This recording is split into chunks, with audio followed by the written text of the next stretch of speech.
입은 곳으로 간 거예요. 실제로 예수님께서 그 엘리야와 모세를 만나서 이야기했을 때 그 모습을 보면요, 굉장히 장관이었습니다. 구름 가운데 둘러싸이고 빛이 쫙 내려 쬐는 그 빛이 광채가 나고 그 장엄한 그런 상황에서 이제 세 분이 이야기를 하고 있는 모습을 보니까 자기들이 세상에 태어나서 처음 보는 광경이거든요. 처음 보는 모습이거든요. 자기들 어디서 그런 걸 봅니까? 그런데 눈을 떠보니까 아무도 없어요.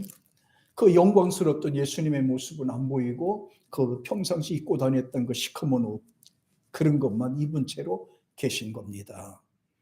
그런 상태를 보고 참 뭐라고 말로 표현할 수가 없어요.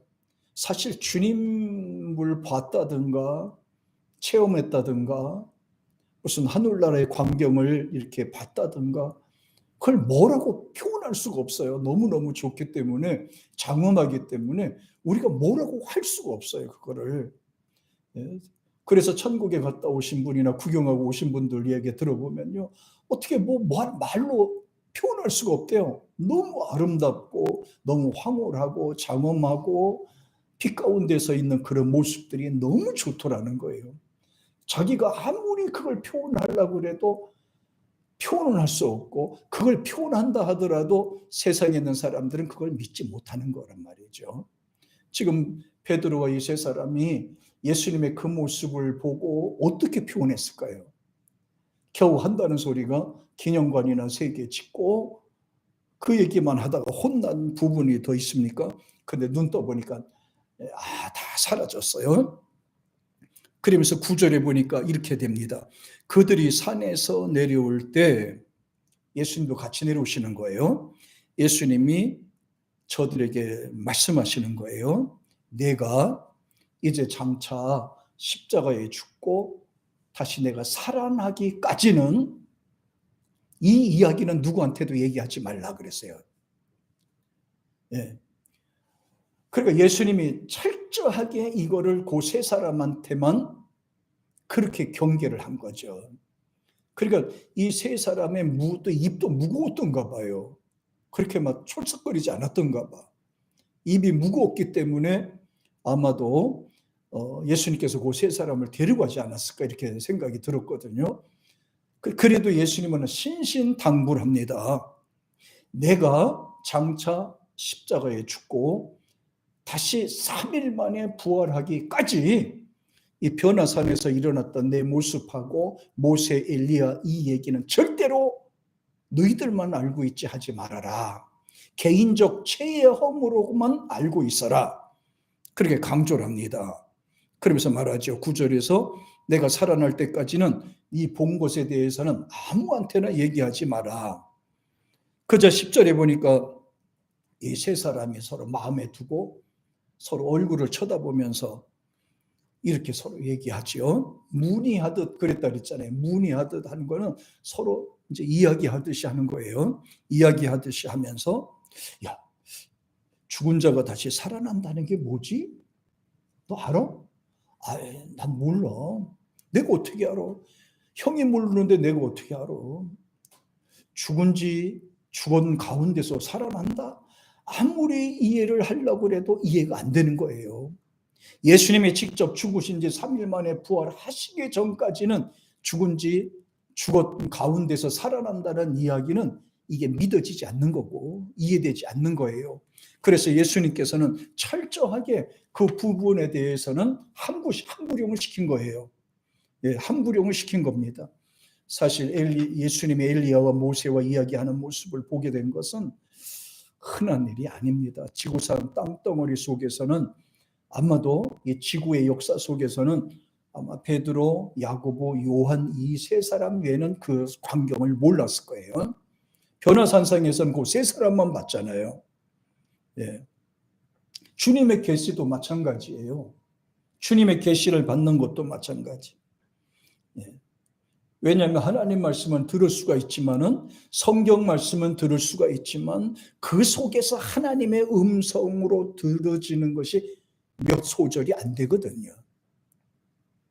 우린 기도는 할 수 있지만 그 기도 중에 레마로 떠오르는 그 말씀이 나한테 다가오는 것은 몇 마디가 안 돼요. 어떻게 되면은 그게 안 떠오를 수도 있어요. 레마로 떠오르지 않을 수도 있어요. 기도 중에 갑자기 하나님의 음성이 내 마음에서 확 들렸을 때 말이에요.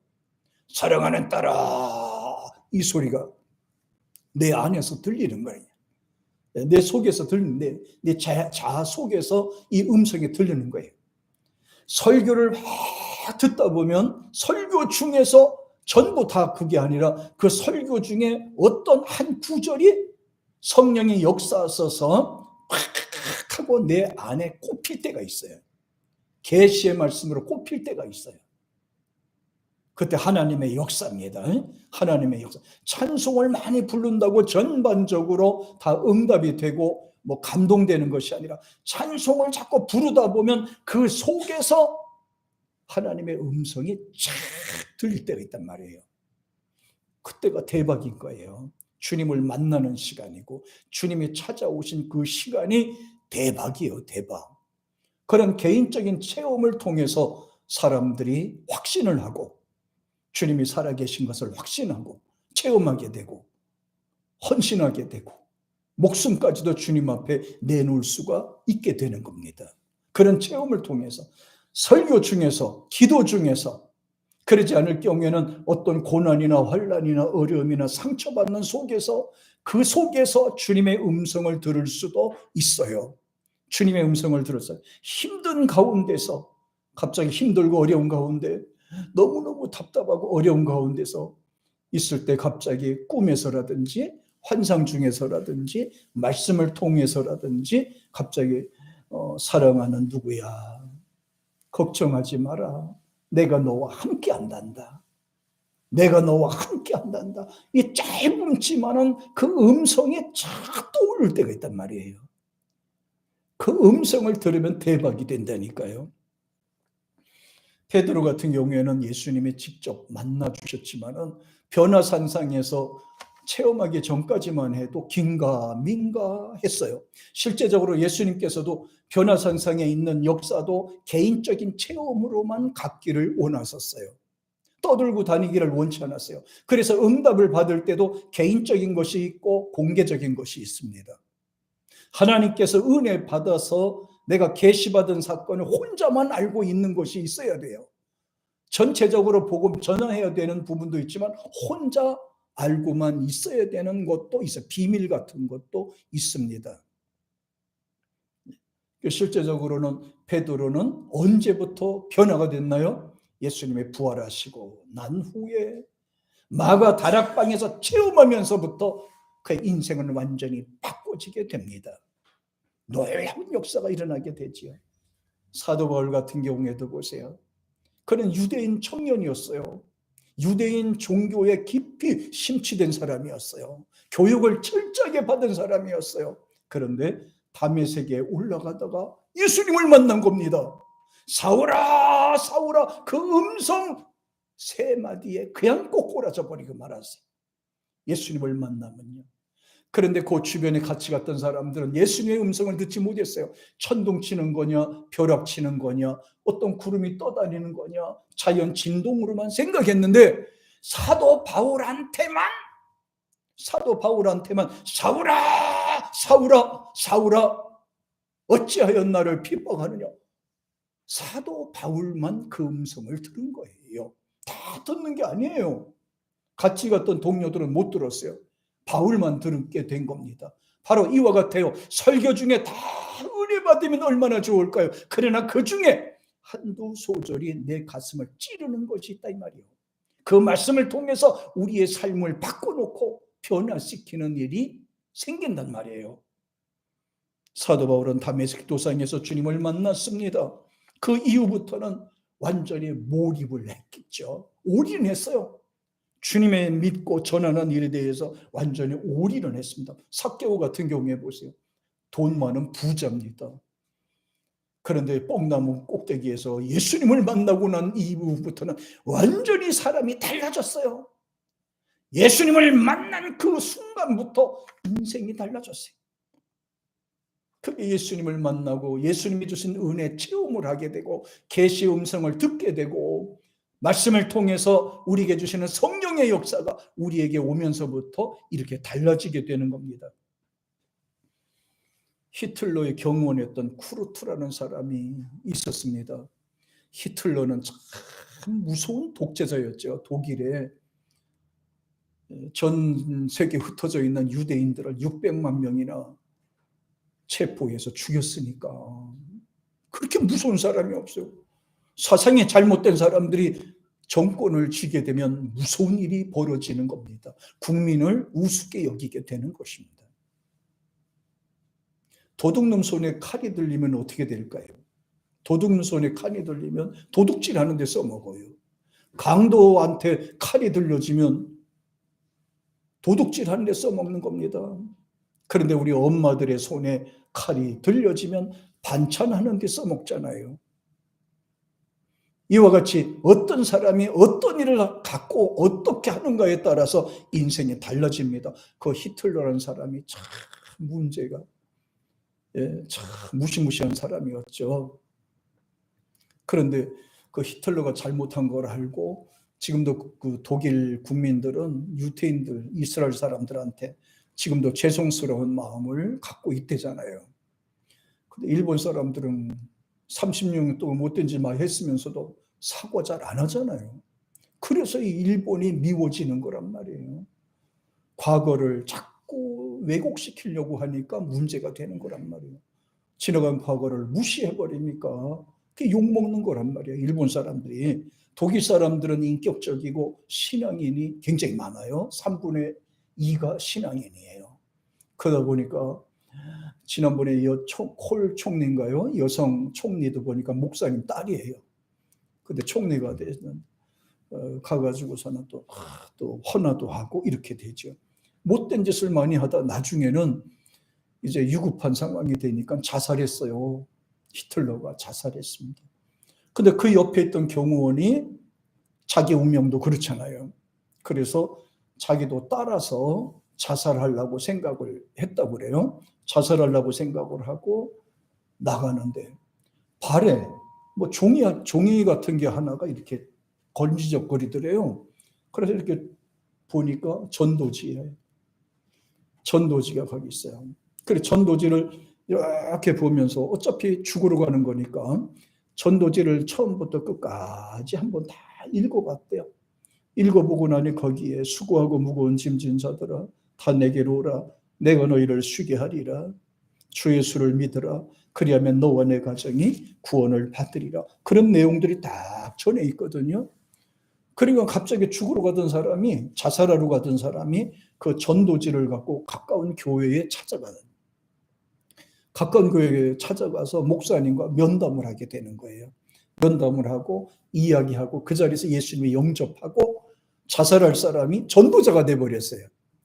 그 쿠르드라는 사람이요. 히틀러의 핵심 경호원이라는 사람이 예수님 영접하고 전도자가 됐어요.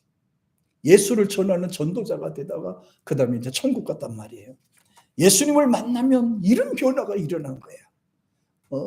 그러니까 예수님은 가만히 있는데 나타나지 않아요. 위급한 상황에 급한 상황입니다. 간절함 속에 주님은 찾아오시는 거예요. 주님을 만나면 인생이 달라지는 겁니다. 그렇다고 해서 비몽사몽간에 만나는 게 아니에요.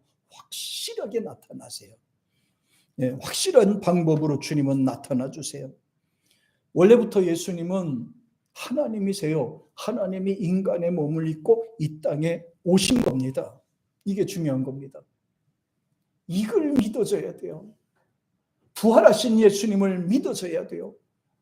그런데 부활하신 예수님, 하나님이신 예수님을 받아들이지 않고 인간 예수로만 믿기 때문에 성탄은 축하하면서도 예수 그리스도를 하나님으로 인정하지 않는 게 문제란 말이에요. 이게 불신주의란 말이에요. 그런데 베드로와 예수 삼형제 같은 경우에 보면 참 예수님께서 굉장히 사랑하셨죠. 그 톡톡한 것을 그걸 구경을 다 시켜줬으니까요. 그런 것을 한번 구경시켜줬으니까. 여러분도 다급한 시간이나 어떤 그럴 공간 속에서 주님 앞에 개인적으로 그런 체험들을 하면 참 좋을 것 같은데요. 다 체험을 하시면 참 좋을 것 같아요. 갑자기 자다가 사모하는 마음은 있으면, 사모하는 마음, 주님을 만나고 싶은 마음 있잖아요. 그런 만나고 싶은 마음, 사모하는 마음, 그런 마음이 있으면 주님이 찾아오십니다. 그러다가 귀신처럼 무게여 이렇게 나오시는 분은 그렇게 하는 게 아니고요. 예수님이 와서 불러주실 때는 말 그대로 너무너무 이게 말로 표현할 수가 없어요. 사랑하는 딸아, 왜 염려하느냐? 사랑하는 아들아, 왜 걱정하느냐? 말 그대로 영화를 보면 예수님께서 그 사역하면서 어떤 여인이 고통 중에 막 이렇게 있으니까 예수님이 딱 와서 등에다 손을 얹어놓고 그러죠. 사랑하는 딸아, 왜 걱정하니? 왜 걱정하느냐? 염려하지 마라. 믿기만 하라. 마르다를 향해서도 말씀하죠. 오라버니를 잊고 걱정과 슬픔에 가득한 마리아를 통해서 그랬죠. 왜 걱정하느냐? 하나님을 믿으면 영광을 보리라고 하지 않았느냐? 그렇게 예수님이 찾아오셔서 그렇게 말씀하시는 거예요. 네? 그 믿음이에요. 그게 믿음이. 주님에 대한 믿음, 사모하는 믿음.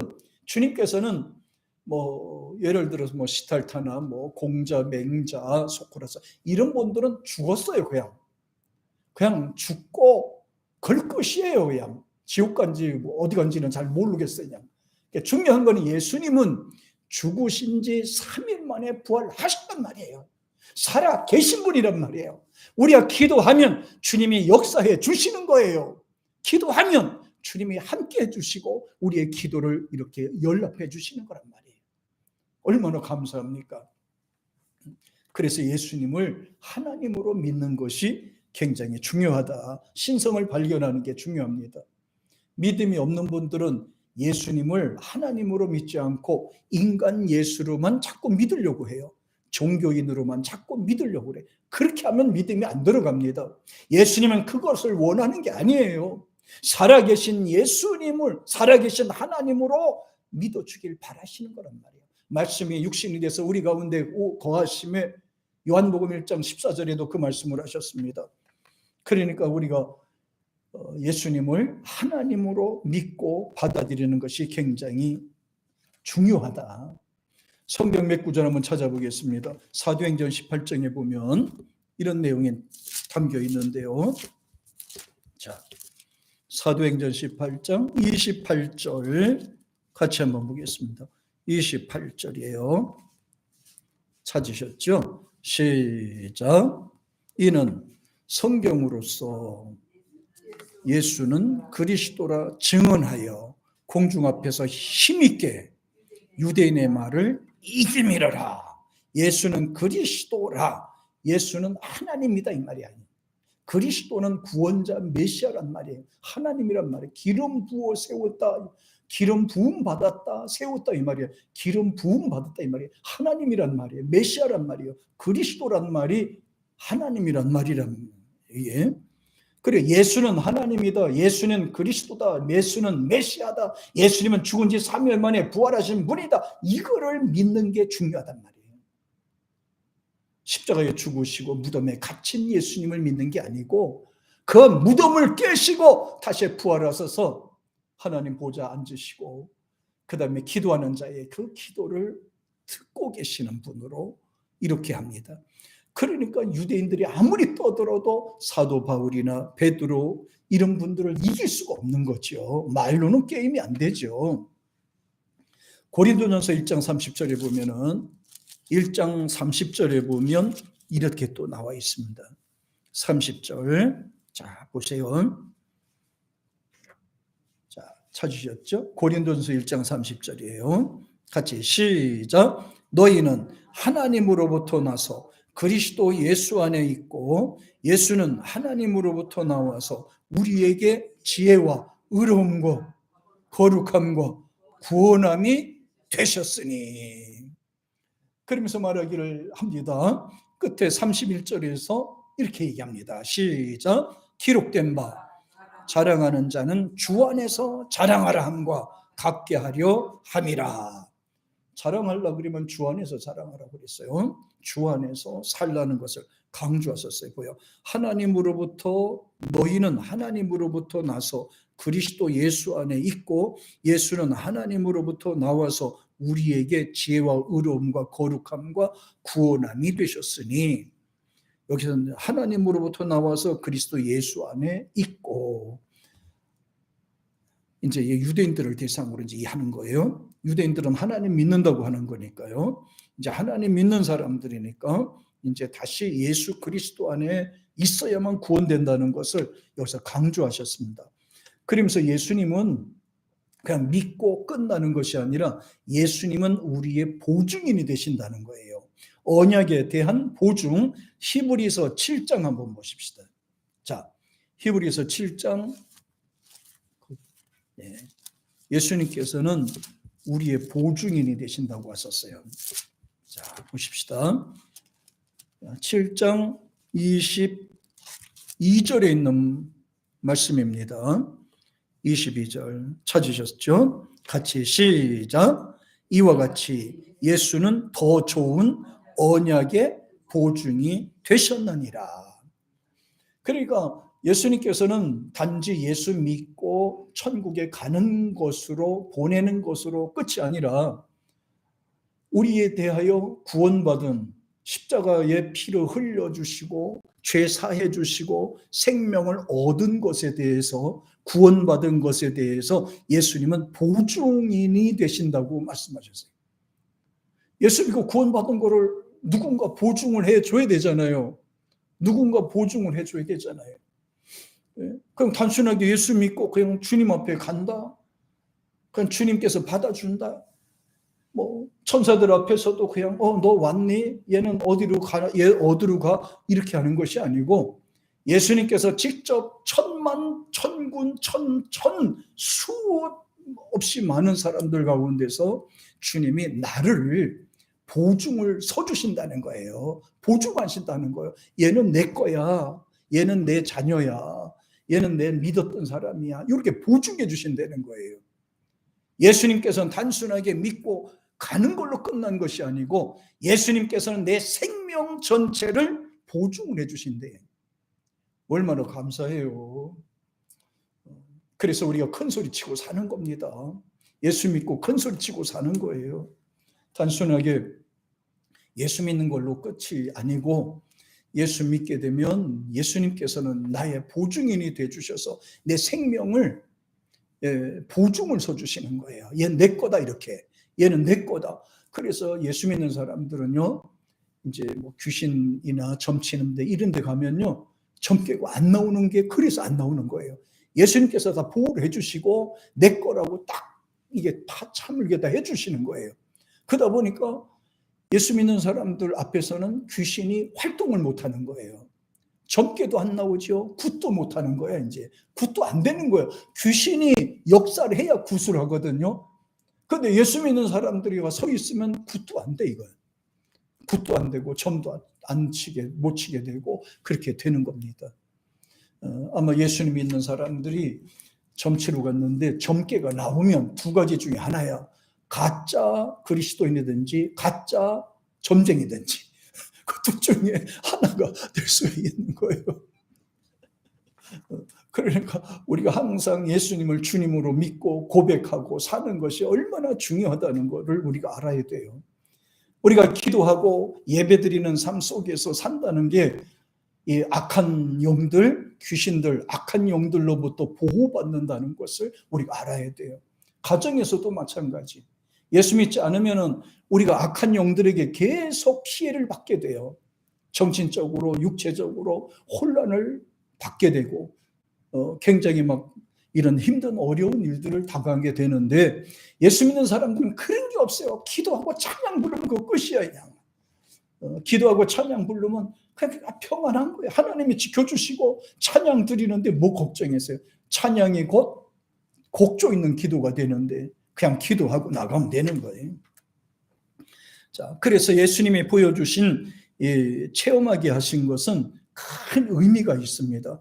저도 주님을 이제 신학교를 가기 전에 주님을 만나서 이렇게 막 체험을 하고 내가 내 목숨을 주님 앞에 바쳐야겠다는 그런 마음이 막 쫙 이제 막 생겨가지고 그래서 신학교를 이제 가게 되고 지금까지 왔습니다만은 내가 주님을 만나면은 삶이 바꿔지게 되고 인생이 달라지는 거예요.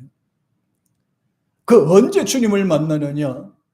우리가 마음의 문을 활짝 열고 언제든지 말씀을 통해서 주님의 음성을 들으셔야 되고 기도를 통해서 떠오르는 그 말씀의 생각이 여러분을 지배를 해야 돼요.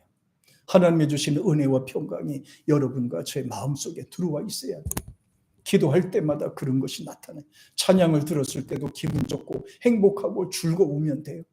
하나님께서는 두 가지로 역사하세요. 하나는 은혜로 역사하고 또 한 가지는 평안으로 역사하세요. 은혜는 외적 영향, 외적인 거예요. 말씀을 통해서 끼쳐지고 찬양을 통해서 끼쳐지는 거예요. 감동입니다. 이건 정신적으로도 감동이 주어지게 됩니다. 근데 평안은 그렇지 않아요. 평안은 내 심령을 통해 자극이 주어지는 거거든요. 내 마음에 평안이 있고 감사가 넘치고 은혜가 넘쳤을 때 내 마음에서부터 생기는 것이 바로 평안입니다. 불안이 사라지게 되는 거죠. 베드로에게 자신의 모습을 보여주신 예수님은 내가 너를 쓰겠다 이 말이에요. 너는 내 거다. 이래서 베드로에게 직접 나타나서 이런 모습을 보여주신 겁니다. 너는 내 거다 이거예요. 앞으로 내가 너를 사용하겠다. 이런 의미로 주님이 그들에게 이런 것을 보여주셨어요. 믿지도 못하는 사람들에게 예수님께서 어떻게 일을 시키겠어요? 그러니까 말씀을 통해서 은혜 받고 찬양을 통해 은혜 받고 주님의 평안으로 내 마음을 다스리고 내 마음속에 확신과 믿음으로 섰을 때 하나님께서는 우리에게 일거리도 맡겨주시는 거예요. 믿지도 알지도 못하는 자들에게 예수님이 어떻게 하겠어요? 근데 보세요. 베드로와 세 사람들이 예수님과 엘리야와 모세 직접 눈으로 봤으면서도 못 믿잖아요. 산에서 내려올 때는 서로가 얘기하는 거예요. 죽은 지 3일 만에 일어난다는 게 뭐지? 죽은 자 가운데서 다시 살아난다는 게 도대체 뭘 의미하는 거냐? 이해가 안 되는 거예요. 이런 부분에서. 예수님이 직접 부활하시기 전만 해도 계속해서 이렇게 의구심을 갖고 주님을 따라오게 됩니다. 예수님의 말을 하지 말라고 하셨기 때문에 더 이걸 확대시키지도 않았습니다. 그리고 이렇게 또 계속해서 죽은 지 3일 만에 살아난 게 뭘까 자꾸 의구심하게 되면 따라오는 사람이 어떻게 되겠어요? 따라오는 사람이 없어요. 믿음이 있는 사람들이, 예수님을 만난 사람들이 교회에서 믿음 생활하고 교회 일꾼들이 돼서 교회를 헌신하고 순종하고 충성하는 이런 모습으로 살면요, 교회는 행복하게 되는 거예요. 교회는 화평이 넘치게 되는 거예요. 교회에서 다투거나 싸우거나 이런 문제가 생긴다고 하는 거는 예수님을 못 만나서 그런 거야. 예수님을 만나면 그렇게 할 수가 없어요. 예수님 만난 사람이 대형교회도 보면 분파가 생기고 다투고, 이거는 이성적인 신자들이지 예수님을 만난 사람들이 아니에요. 예수님 만난 사람들은 그렇게 할 수가 없는 거예요. 얼마나 감사하고 기쁘고 즐겁습니까? 그래서 예수님께서는 이 땅에 오셔서 가장 먼저 해주실 게 뭐예요? 첫째는 구약에는 창조를 해주셨고, 창조를 하셔서 하늘과 땅, 인간 다 만들어서 운영해 오셨고, 예수님께서 이 땅에 오셔서 구속의 역사를 이루기 위해서 오신 거란 말이에요. 창조의 역사만큼이나 구속의 역사도 대단한 거예요. 죽은 사람 살리는 거예요. 지옥 가는 사람 건져서 천국으로 데려가는 것이 창조만큼이나 중요하기 때문에 구약에는 창조 역사요, 신약에는 구속의 역사라고 한 겁니다. 예수 믿지 아니하면 죄가 사해지지 않고 천국 들어가지도 못하고 마귀의 종로를 타면서 평생 동안 살아야 되는 겁니다. 그런데 저와 여러분은 예수님의 구속의 은총을, 힘을 얻어서 하나님의 자녀가 돼서 구원의 역사에 동참하게 되는 줄로 믿습니다. 이걸 모르니까 방황하게 되는데, 출애굽기 15장 13절 한번 보십시다. 자, 여기 우리 구약성경 출애굽기 15장이에요. 13절. 자, 한번 보겠습니다. 자, 보십시다. 13절이 아주 요약해 놓은 거예요. 구속의 역사를. 같이 시작. 주의 인자하심으로 주께서 구속하신 백성을 인도하시되 주의 힘으로 그들을 주의 거룩한 처소에 들어가게 하기를 하시나이다. 여기 보면 인자하심으로, 이거 사랑이에요. 하나님의 사랑과 관심과 은혜로 찾아오신 거예요. 종교는 인간이 찾아가려고 별짓을 다 하잖아요. 막 염불도 하고 막 가서 막 절도 하고 말이죠. 막 별짓을 다 해야 되잖아요. 그런데 그렇지 않아요. 하나님은 직접 인간을 찾아오셨어요. 사랑으로 찾아오셨어요. 그러면서 말씀합니다. 주께서 구속하신 백성을 인도하시되, 구속하신 백성을 인도하시되 죄를 사해 주시고 용서하셔서 택하신 부르신 자들을 여기 보니까 인도하신다고 되어 있어요. 아무나 그렇게 하는 게 아니에요. 구속받은 백성들만 인도하시는 거예요. 또 주의 힘으로 그들을 주의 거룩한 처소에 들어가게 하게 하시나이다 그랬잖아요. 거룩한 처소가 어디예요? 교회입니다. 가장 먼저는 교회요, 두 번째는 주님 나라 들어가는 거예요. 예수 믿다 천국 가는 것은 가장 행복인 거예요. 세상에서 평생 동안 살 수 없지만, 그러나 예수님 영접하고 교회 신앙생활 잘 하다가 세상을 다 떠나서 하나님 앞에 가는 것처럼 행복한 일은 없을 거예요. 수많은 사람들이 예수님 믿고 새로운 인생을 살았잖아요. 호세아 13장을 한번 보실까요? 구약에. 자, 호세아 13장 한번 보세요. 호세아 13장 14절. 자, 14절입니다. 자, 구속이라는 것이 무엇인지 여기에 이제 정식으로 나옵니다. 페이지 수는 1268페이지예요. 1268페이지. 같이. 자, 찾으셨죠? 13장 14절에 있는 거래. 다 찾아야 됩니다.